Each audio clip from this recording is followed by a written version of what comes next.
deny I existed inside of your heart, inside of your head. Let's face it, some musicians, no matter how much fame and success they achieve, they just can't behave. These are the 70s musical artists that we all love, who also went to jail. She's alright, that girl's alright with me. The real-life slammer. These aren't just mugshots, they're cautionary tales. This isn't your usual walk down memory lane. This is the side of stardom where the stage lights flicker and the bars clang shut. Let's start the list.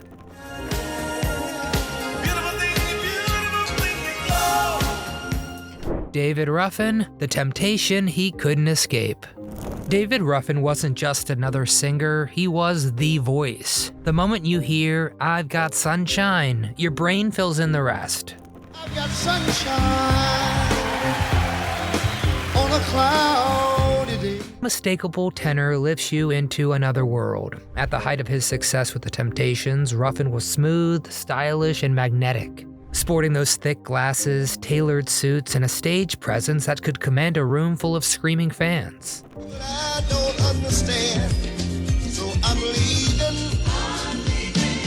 He didn't just sing lead, he became a living symbol of Motown cool, the velvet engine behind some of the most romantic and powerful hits of the 60s and early 70s. But underneath that spotlight, David was already walking a tightrope. Even when the hits were climbing the charts, his relationships within the band were strained. It's just not the same. Woo, baby, I'm losing you. He demanded top billing, he missed rehearsals, and he arrived late to shows, and sometimes not at all. So why? Well, of course, drugs. Especially, the white powder. It was all starting to dig into David Ruffin. It was like fame gave him everything, but it also cracked open the door to self-destruction. When Motown finally fired him from the Temptations in 1968, some fans were stunned, but others, close to the chaos, wondered if it was already too late.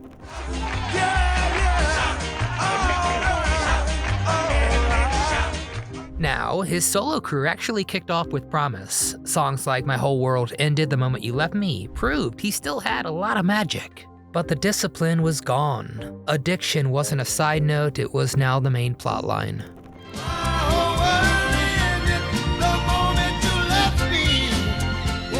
Arrests followed for drug possession, disturbances, and failure to appear in court. David would check in and out of rehab as often as he checked into hotels, and by the 80s, the once suave star who'd held stadiums spellbound was bouncing between jail cells and treatment centers. And yet, even in the middle of this unraveling, there were moments, there were glimpses of the old David. Let it rain, rain, rain, rain. He'd pop up for reunion tours with the Temptations, giving just enough of that golden voice to remind everyone of who he once was. But sadly, it never lasted, and in 1991, the news broke. David Ruffin, the once voice of the Temptations, had died of, well, too much of that terrible white substance. That the fisherman claimed broke his reel. It's going. I found out. His body was just dropped off at the hospital, anonymously. A final tragic chapter that felt almost too cruel to be true. Was it inevitable? I don't know, maybe. The pressures of fame, the easy access to drugs, the unchecked ego. Those were common hazards in the music industry back then, and of course still today too. Build a statue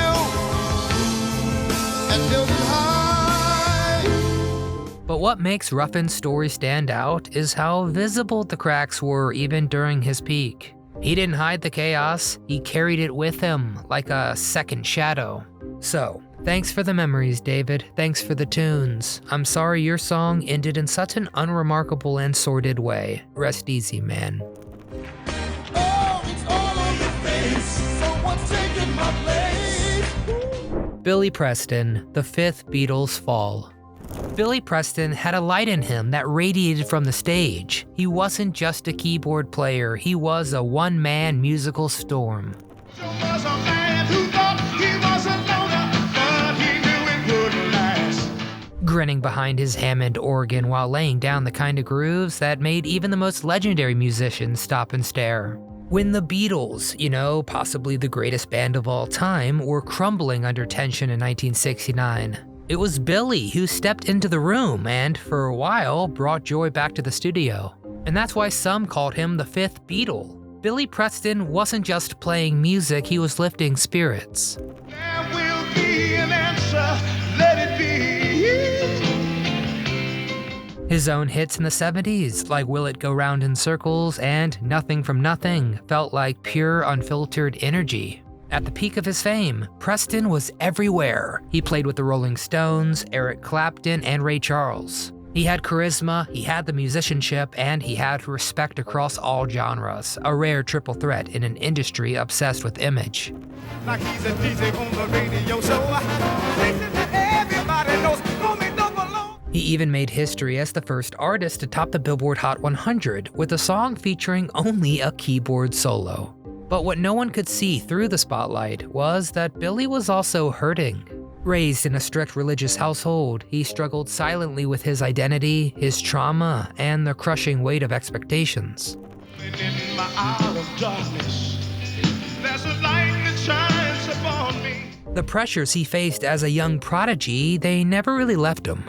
And by the late 70s, Billy Preston's troubles had started to surface. Drug arrests became a recurring headline.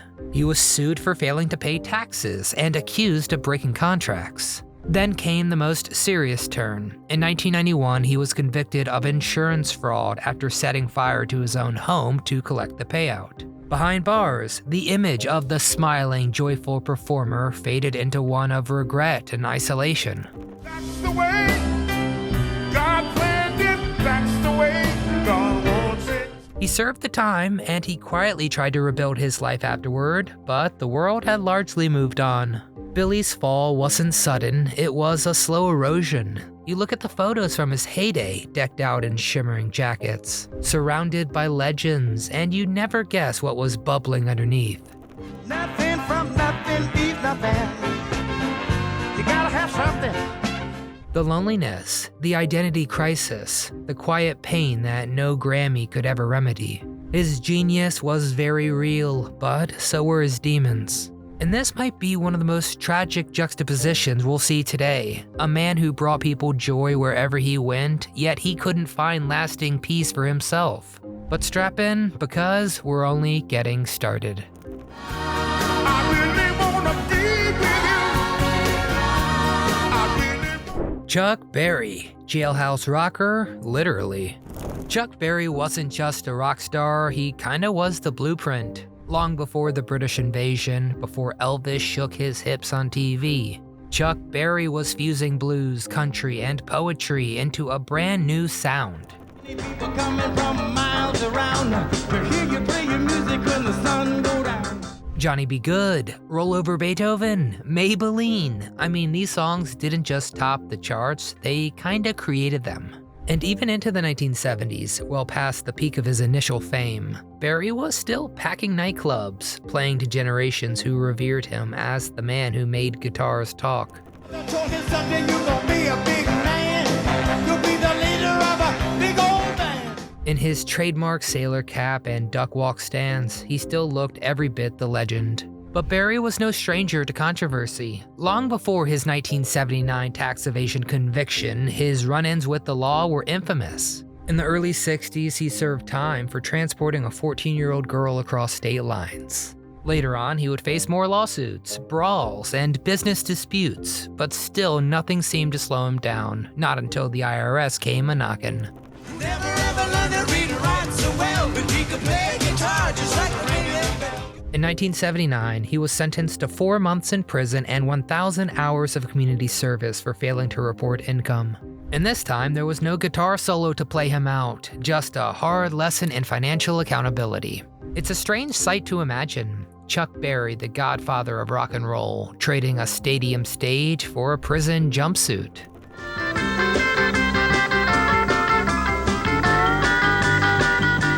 But the warning signs had always been there. Berry famously refused to rehearse or travel with the band, insisting that promoters hire local musicians he'd meet just before showtime, often so he could pocket more of the fee himself. he was always a lone wolf, always cutting corners, and in the end, that defiance may have caught up with him.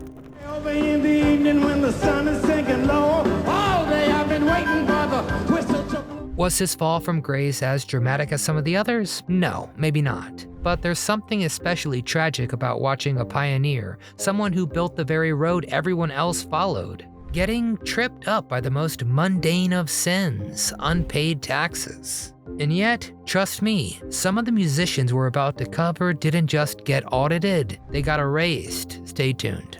There she is again, standing over by the record machine. Gary Glitter, from arena anthems to infamy. In the mid-70s, Gary Glitter didn't just perform, he exploded onto the stage in platform boots, glittering jumpsuits, and eyeliner thick enough to stop traffic. His music, especially Rock and Roll Part 2, was a fist-pumping anthem, blasted in sports arenas, roller rinks, and school dances.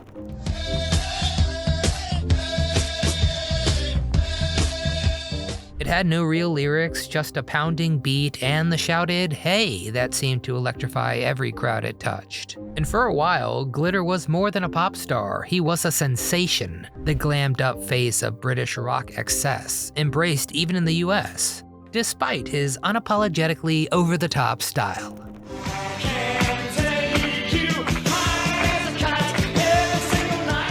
But behind the sequins was a much darker story, one that wouldn't fully surface until decades later. By the 1990s, Glitter's name made headlines once again. But this time, it wasn't for chart success. It was for the worst thing you can imagine.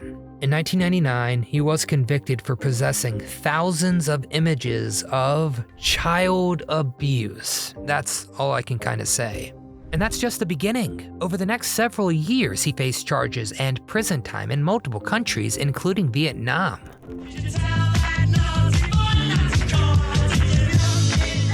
Where he was convicted of child abuse. Yeah, he was eventually deported and placed on the sex offender registry in the UK, where he was again arrested and jailed for additional offenses tied to his past. His fall wasn't just dramatic, it was absolute and justified. I know they couldn't see the love light in your eyes. Stadiums and teams that once blasted his music suddenly silent. Reissues vanished. TV networks scrubbed references. The man who once basked in the spotlight was now a global pariah.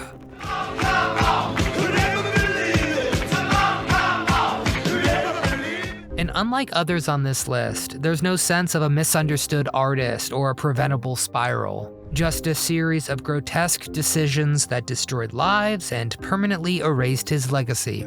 It's a brutal reminder that fame is not a shield. Glitter's story isn't just about downfall, it's about justice finally catching up.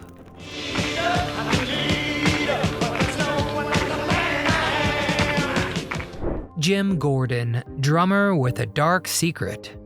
Jim Gordon was one of those rare musicians whose talent quietly stitched his way through a generation's greatest records. He was the beat behind Eric Clapton, the pulse of George Harrison's solo work, and the subtle thunder driving Steely Dan, Joe Cocker, and countless others.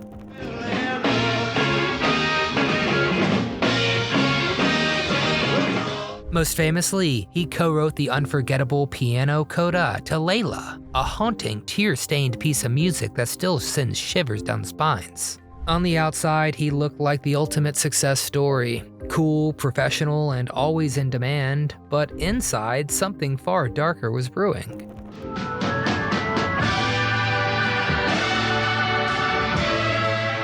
Throughout the 70s, Jim's behavior became more erratic. Bandmates and producers noticed he would drift off during sessions or become inexplicably aggressive. At the time, it was just chalked up to drug use and burnout, a common enough assumption in the rock world.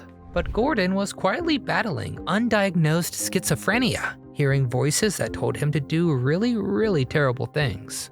And sadly, he sought help more than once, but doctors failed to see the full picture. Instead, he was misdiagnosed and prescribed medication that didn't treat the core of his illness. The man who was always in control behind the drum kit was unraveling offstage.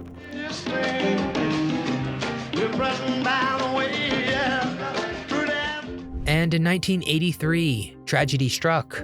During a delusional episode, Gordon murdered his mother, believing she was trying to harm him. He was arrested, tried, and found guilty, but the court was unable to accept an insanity defense under California law at the time. He was sentenced to 16 years to life in a psychiatric facility, and for fans and peers, it was like hearing that a ghost had suddenly committed a crime.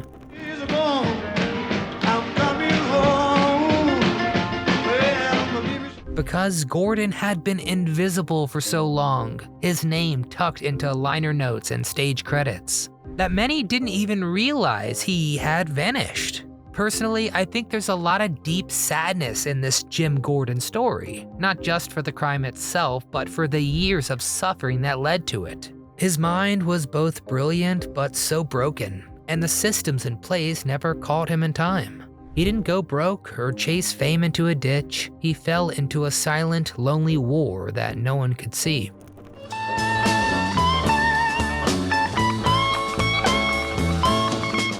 Rick James super freaked out.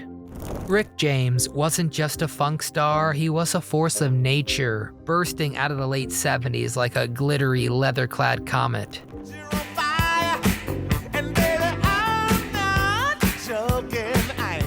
James brought fire to the dance floor with hits like You and I, Give It To Me Baby, and, of course, Super Freak. His music was loud, brazen, seductive, just like him. At his peak, he ruled the charts and the stage with long braids whipping behind him, a bass in hand, and an attitude that screamed confidence. She's alright, that girl's alright with me. The guy was everywhere, on Soul Train, on MTV, in the headlines, and for a while it seemed like nothing could dim his glow. But fame for Rick James was gasoline on an already raging fire.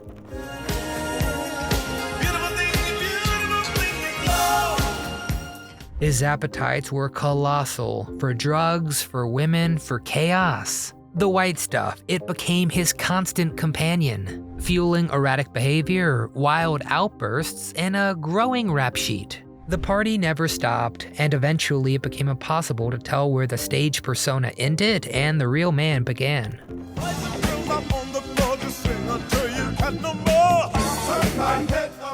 By the early 90s, the consequences crashed in. Rick James was arrested and charged with multiple counts of assault and kidnapping, stemming from incidents involving 2 women in separate violent encounters. The funk icon who once celebrated rebellion was now behind bars, sentenced to over 2 years in jail. You look so good, you look so beautiful.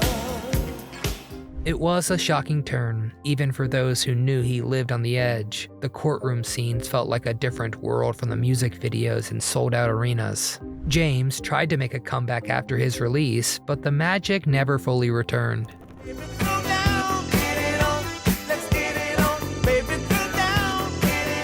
His health then declined, and in 2004, Rick James died of heart failure, his body worn down from decades of excess. He was just 56. Was Rick James always headed for destruction? It's hard to say. He was kind of celebrated for his brilliance and recklessness.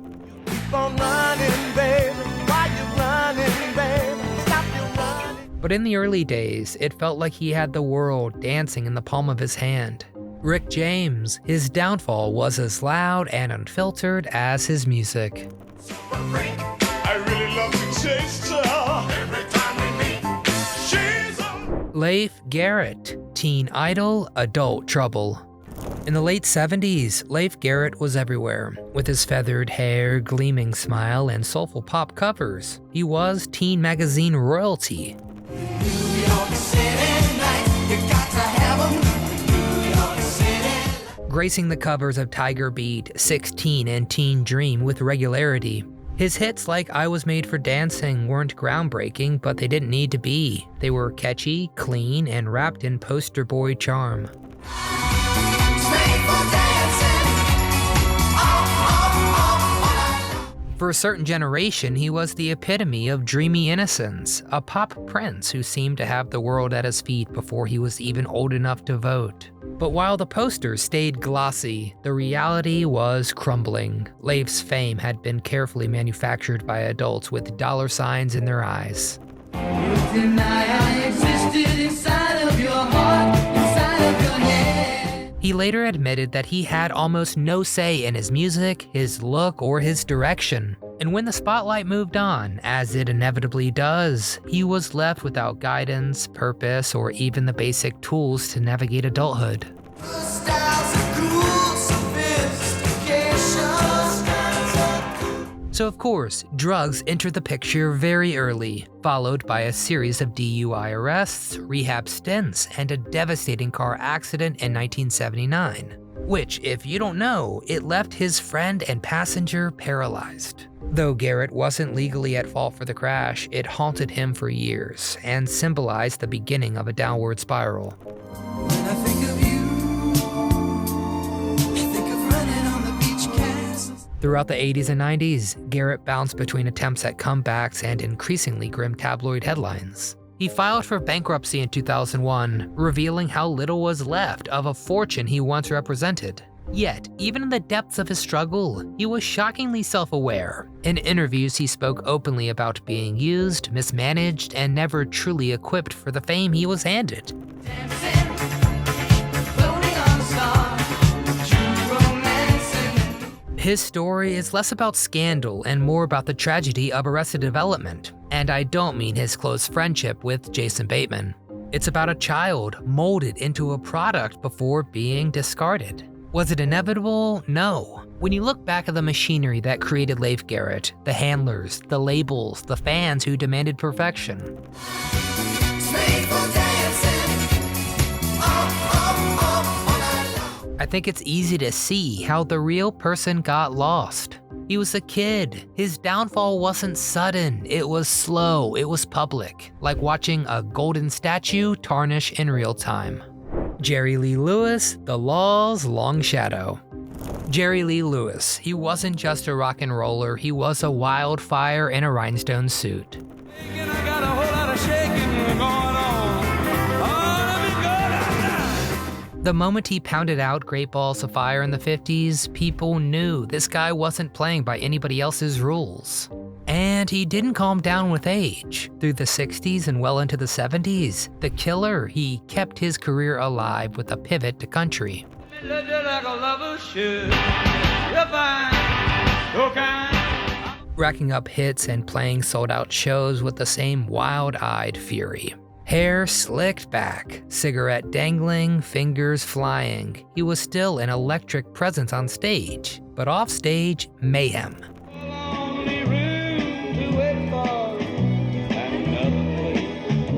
By the 1970s, Lewis's long trail of scandals had caught up with him. His controversial marriage to his 13-year-old cousin in the late 50s had nearly derailed his career before it ever really started. But he clawed his way back. Still, the damage lingered.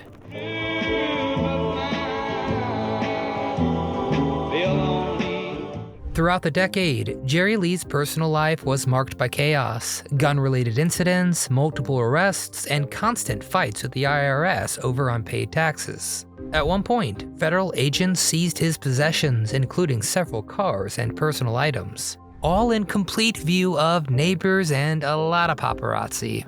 And he didn't just get in trouble with the government. There were also bar fights, hospitalizations, and even a bizarre incident where he showed up drunk at Graceland with a loaded gun demanding to see Elvis. It all added up to a public image that teetered between legendary and infamous. Oh, town will be talking. Yes, they will.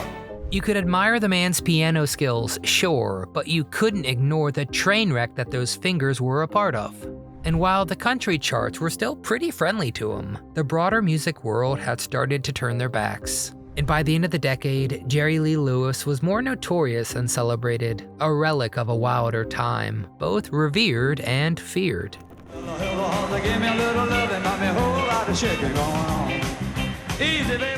Was it all just part of his outlaw charm? I don't think so, but beneath the swagger was a man who couldn't or wouldn't put out the fire. He seemed to thrive on the edge, always one bad decision away from disaster, and that disaster often came with flashing blue lights. This one's kinda complicated, because yeah, he is a musical genius, but he's also just a creep. You don't do right. You just don't do right. You can't do right. So, what do you think? If these stories proved anything, it's that talent doesn't always come with peace.